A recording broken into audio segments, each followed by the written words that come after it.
خليك صريح مع نفسك لحظة.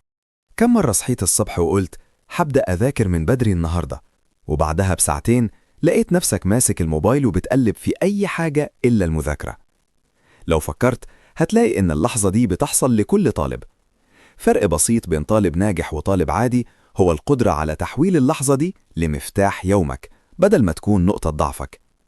السر هنا إن الطلاب الناجحين مش أذكى منك ولا حافظين أكتر، هم بس عارفين يمشوا يومهم إزاي، وده بيعتمد على نظام واضح ومرن، مش على قوة الحفظ ولا المزاج الجيد. الفيديو ده مش عن المذاكرة 12 ساعة ولا عن إنك تبقى آلة. الفيديو ده عن روتين يخليك طالب ناجح غصب عنك. واللي هنتكلم عنه مش مجرد خطوات، ده فلسفة حياة صغيرة هتغير يومك بالكامل. قبل ما ندخل في الروتين لازم نفهم معنى طالب ناجح أصلاً. الطالب الناجح مش اللي عمره ما بيكسل، مش اللي بيحب المذاكرة، ولا اللي دايماً متحمس. الطالب الناجح هو اللي بيكمل حتى وهو مش طايق، اللي بيعرف يوازن بين الالتزام والحياة اليومية، اللي بيحول كل يوم عادي لخطوة نجاح صغيرة. وعشان تكمل لازم يكون عندك نظام يومي مش بيعتمد على المزاج ولا على الحماس اللحظي. خلينا نبدأ من أول خطوة، الصحيان. مش هقولك اصحى 5 الفجر ولا تعمل روتين أغرب من حياتك، بس هقولك حاجة واحدة: اصحى في نفس الميعاد كل يوم، حتى لو كان 7 أو 8 الصبح. المهم يكون ثابت. ليه؟ لأن دماغك بيحب التكرار. كل ما عودته على ميعاد ثابت هيفوق أسرع، مقاومة البداية هتقل، وهتلاقي نفسك بتبدأ اليوم بتركيز بدون مجهود خارق. وأول 20 دقيقة بعد الصحيان دي أخطر 20 دقيقة في يومك. لو مسكت الموبايل يومك بيضيع. لو غسلت وشك، شربت مية، اتحركت شوية، حتى لو بس عملت تمارين بسيطة أو مشيت في أوضة البيت، دماغك بيشتغل وتحس بطاقة ونشاط.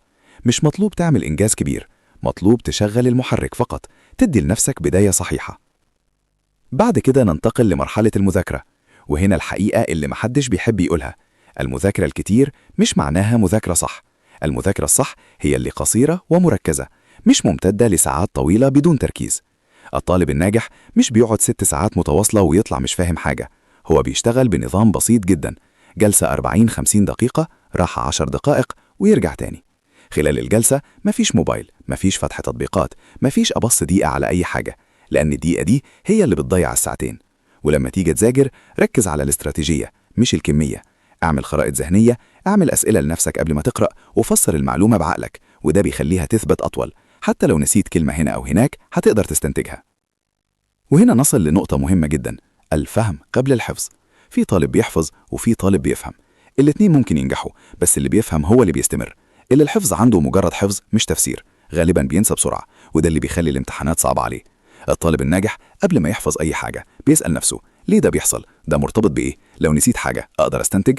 الفهم مش بس بيخلي المعلومة تقعد أطول، ده كمان بيقلل التوتر وقت الامتحان ويخلي ذهنك مرن وسريع. وفي وسط كل ده لازم تعرف إن الراحة مش رفاهية، بل هي جزء من المذاكرة نفسها. الطالب اللي بيضغط على نفسه زيادة وبيذاكر من غير توقف غالبا بينهار قبل الامتحان ويخسر مجهوده كله. الطالب الناجح بياخد بريك، يضحك، يتحرك، يعمل حاجة بيحبها، مش عشان يضيع وقت لكن عشان يرجع إنسان ويكمل يومه بطاقة جديدة. الراحة جزء استراتيجي من التعلم، حتى لو 15 دقيقة حركة أو شاي مع موسيقى هادية أو 5 دقائق تمارين تنفس، ده بيرفع مستوى التركيز بشكل ملحوظ.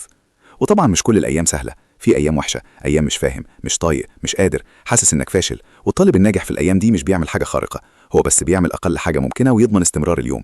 نص ساعة مذاكرة أحسن من صفر، وأي خطوة صغيرة بتبني الاستمرارية اللي هي سر النجاح الطويل. والروتين مش جدول حديد، مش سجن، لكنه إطار مرن. لو يومك لخبط عادي، لو قصرت كمل تاني. النجاح مش في المثالية، النجاح في الاستمرارية، في الانضباط مع المرونة، في القدرة على التكيف بدل الاستسلام. وفي النهاية لو وصلت لحد هنا خليني أقول لك جملة واحدة: أنت مش محتاج تبقى شخص جديد ولا عبقري، أنت محتاج يوم منظم شوية، خطوة صغيرة تتكرر، ميعاد ثابت، جلسة واحدة، التزام بسيط. ومع الوقت هتتفاجئ إنك بقيت أهدى، واثق، وطالب ناجح فعلا، وتبدأ تحس بالفرق في كل مادة، في كل امتحان، في كل نشاط يومي. ولو الفيديو ده حسسك بحاجة أو خلاك تعيد التفكير في يومك، ما تنساش تتابع القناة، لأن اللي جاي هيغير طريقة مذاكرتك تماما، وهيخليك تشوف النجاح كرحلة ممتعة مش مجرد سباق ضد الزمن.